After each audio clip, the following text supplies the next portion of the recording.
Hi, my name's Phil. I like talking about politics, and in this video I'd like to discuss how Conservatives, now that they're getting used to the idea of needing to change their leader again, although I doubt they will rush to do it, seem to be divided between two equally ridiculous choices. Rather than trying to find an MP amongst their own ranks who has the qualities they need, many have decided that all of them are obviously too incompetent, so they must outsource their leadership. Some want Boris Johnson to return. Some want Nigel Farage to lead them. Both would be disastrous for them. Both are probably impossible. But first, for daily political commentary, please hit the subscribe button to stay notified. So yeah, at the risk of being accused of Conservatives, Phil, who are they? Irrelevant. It's like, yeah, but they are still our official opposition. Usual disclaimer here, by the way. I obviously can't know the strength of views inside the Conservative Party on matters like this because they don't openly discuss them for obvious reasons. You're not going to openly discuss getting rid of your own leader. It's always off-the-record briefings to journalists who may be discussing a popular point of view or one that's held just by a few cranks. But what is clear is that Tory MPs realise that Badenoch cannot lead them into the next general election. I'm thinking they're fine with her in charge for the upcoming local election round, because that was always going to be a disaster anyway. It may be that Badenoch's laziness and political ineptitude makes things worse, but it was going to be bad either way. The last time most of these seats were won was in 2021, when Boris Johnson's Tories were enjoying their wholly undeserved vaccine bounce in the polls. They were very popular. Now they're deeply unpopular. Mind you, so is everyone these days. The rot began where local elections are concerned in 2022. You had the Owen Paterson, Partygate, rising numbers of small boat crossings, dangerous levels of pollution in our waterways, and Boris Johnson failing to get a grip on any of these issues. So by May 2022, the Tories were sort of about level, but a little bit behind Labour in terms of voting intention, but they ended up losing hundreds of councillors in the local elections. And then it just got worse from there on in. So if the Tories are to rebuild with better local election results, next year's a way better chance than this year. So I think there's every chance they will move, maybe the end of this year, it could be early 2026. I could actually even see them sacrificing next year's local elections and getting someone in the second half of 2026 so that they can have a really good go at the 2027 local elections where they really could make gains. But I mean, Badenoch shows no sign of improvement. The best way I can describe how bad she is that Keir Starmer's coming across really confidently in PMQs. Now, given the absolute state of Labour's messaging, their national polling, the quite bad missteps in terms of a few policies, the uncertainty over our trade and security relations with Trump's America, Starmer should be dreading PMQs, but he's not. And that has to be down to the easy ride Badenoch is very unintentionally giving him. So someone else is needed. Now, ordinarily, I would say, they should really wait until later in the Parliament. However, I think I may change my mind on the standard wisdom here. Think about like a voting decision from the point of view of, let's say you're someone for whom the Conservatives and Reform UK appeal.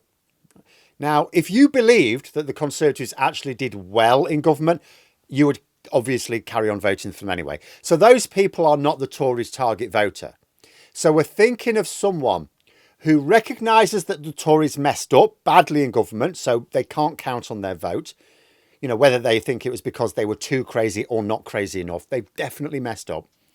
So wouldn't they vote for Reform UK as sounding like they have the answers, and because they've got no proven track record of failure, worth a punt? Well, the main Conservative argument for those voters is Reform UK cannot win enough seats to form a government.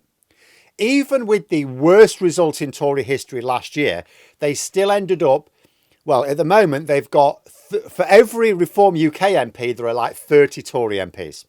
So the Conservatives are the pragmatic, tactical vote, even if you think Reform have got the slightly better ideas. But this argument gets harder to make if Reform UK are ahead of them in the polls. Now, right now, mathematically, Labour, Reform and Tories are basically on the same as each other in the polls, within the margin for error. Most voters don't really know how to read polls, so they never look at the margin for error. All they see is the Tories consistently in third place behind Reform UK. Now, if this keeps up, and especially if Reform UK pull further ahead, voters may well think that actually Reform UK are the tactical choice on the right wing. Ironically, this ends up being even worse for the Tories if Reform actually pull ahead of Labour in the polls, because then people will think, oh, Reform could actually win the next election. Won't be true. But most people, as I say, aren't mathematicians, nor do many understand how the electoral process works.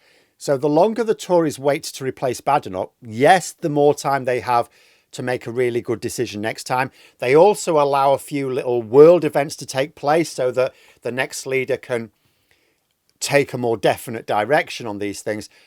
But also the more they risk a real perception building up of Reform UK having overtaken the Tories.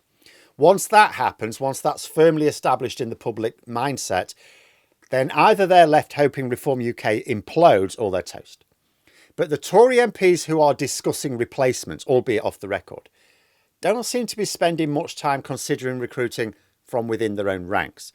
Reports consistently show that a good number of them want either Boris Johnson to come back because they think he has some mystical election-winning powers, or Nigel Farage as the obvious way to remove the Reform UK threat. But both of these are really very unlikely. Boris Johnson almost certainly wants to replace Badenoch, yes, but how can he? He'd first of all have to become an MP again to even be eligible. The process here is not straightforward. First of all, Johnson is not as popular as he is in his own head. Remember, the reason he resigned as an MP in the first place, because he knew he would not win the by-election, which was going to come after his inevitable suspension from the House of Commons. Well, although there is some uncertainty because nobody's really polling him right now, I would say there's every chance he remains unpopular enough to lose even a safe Tory by-election. So then, next hurdle, an existing Tory MP has to resign in order to even give him a by-election. It would have to be someone in a stupendously safe seat, limiting the number of suitable allies who will be prepared to step down. But maybe someone could be bought off somehow, right?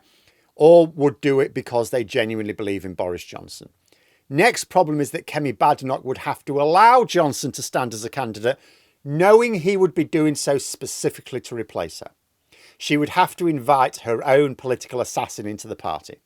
So for Badenoch to allow it, she'd essentially have to have already agreed that she does need to step down, but also realise that Johnson should replace her, so hang on long enough to get him installed into Parliament, then resign. In other words, Badenoch would not only have to believe that Johnson is the person to back, she'd have to be selfless enough to take part in what would effectively be a secret conspiracy to engineer his return, knowing it's the end of her own political career. It's not impossible, but it requires an unlikely sequence of events to take place. But adopting Nigel Farage seems even more unlikely. I've discussed this prospect before as well, but let's consider what would need to happen.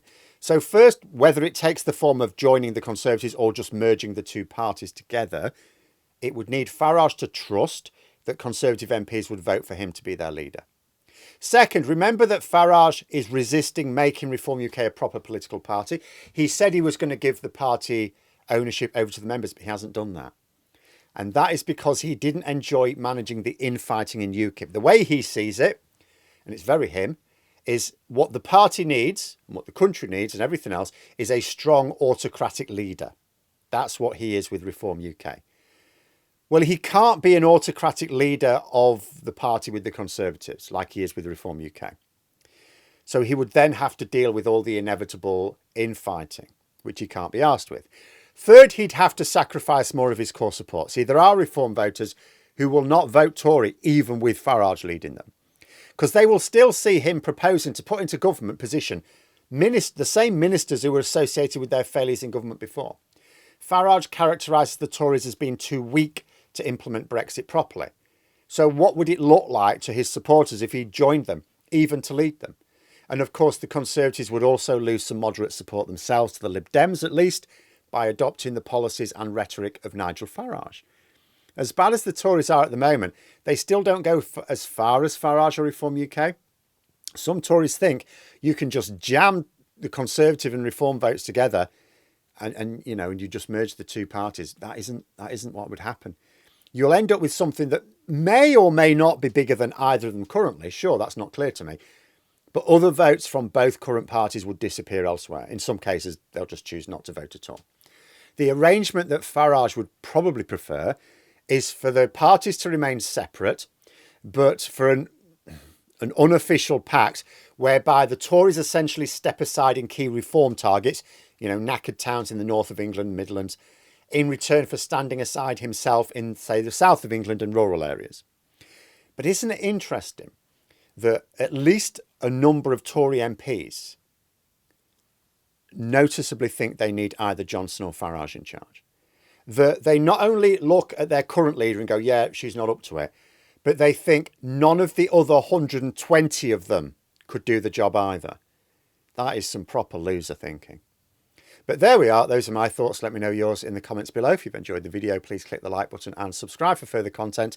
If you'd like to support the channel further, you can click the join button for memberships. Thanks for watching, and until next time, I'll see you later.